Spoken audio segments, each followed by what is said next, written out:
All right, today's project is to try to slice up a face like this, and we're gonna turn it black and white, and we're gonna add color. So step one is find a source image. So I'm gonna use my beautiful friend right here. You're gonna take the pen tool, cut their face out so it's isolated, and I made it larger. And then you're gonna turn it black and white, so image, adjustments, desaturate, and I have it done over here. And then the next step is going to be to isolate, create these little, like, see how that's kind of curved here? So it's not like a straight cut. So I'm going to use the pen tool again to create that curve. So I'm going to click, I'm going to start from the ear, and we'll go all the way across here. And if you hold down, if you split the difference and hold down Command, which I can't do holding down Command on the keyboard, it allows you to create the curved shape. So you get that really nice, smooth curve. Click around, make selection. I want this to be a hard selection, so I'm gonna put 0 as the feather. Hit OK, and then make sure you're on the right layer. Command. Actually, I guess this one I would want to, yeah, I'll do Command J. So I still have my original, Command J. So now I have just that part. If this is our final goal, what I need to do now is create this background. So I'm going to again use the pen tool to create what I think this curve would look like. So I'm going to go back in here. Start here, I want to end here, split the difference, hold Command down, and the biggest thing with that part is to make sure that these edges here are rounded and going out, they're not like straight up. So then I'm going to just click through the difference of the face, make selection, again it should be on a 0, I want a nice hard edge. I'm going to do this on a layer, I'm going to make a new layer, and I'm going to put layer 4 underneath layer 3. So then when I go to the paint bucket, and I'm going to get, we'll start with teal because you know I like teal, ish blue.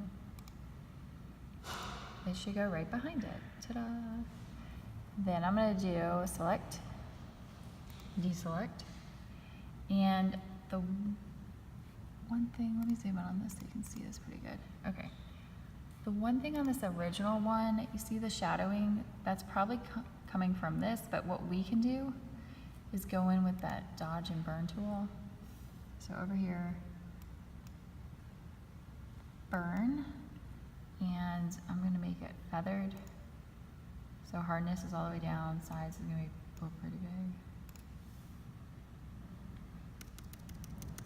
Make this really big and just start adding some values to this.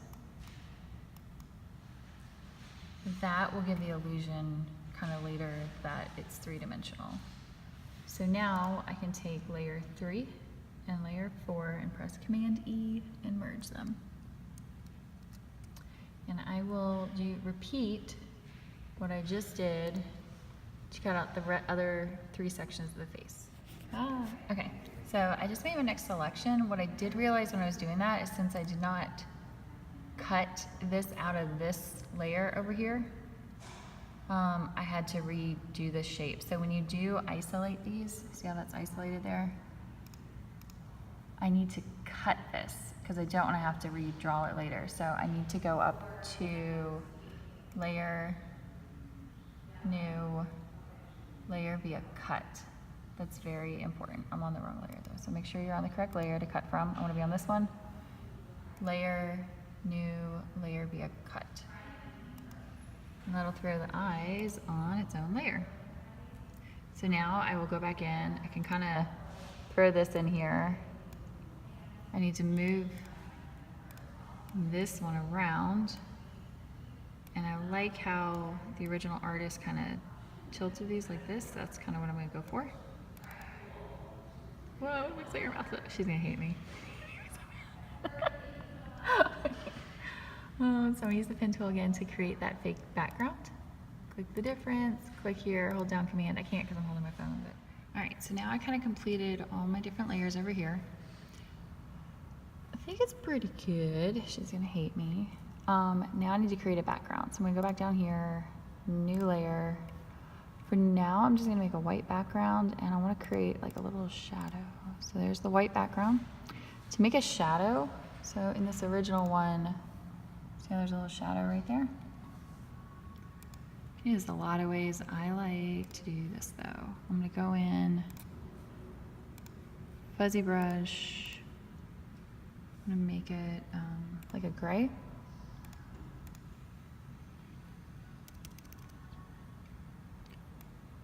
Make a line right here. I know it doesn't look like a shadow yet. Go up to filter, blur, Gaussian blur. My starting rate was probably a little too big. So you can blur that out.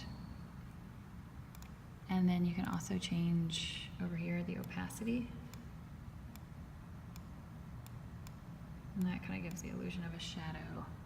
And then you can do anything else you would like to the outside to kind of finish it up, but that is the project.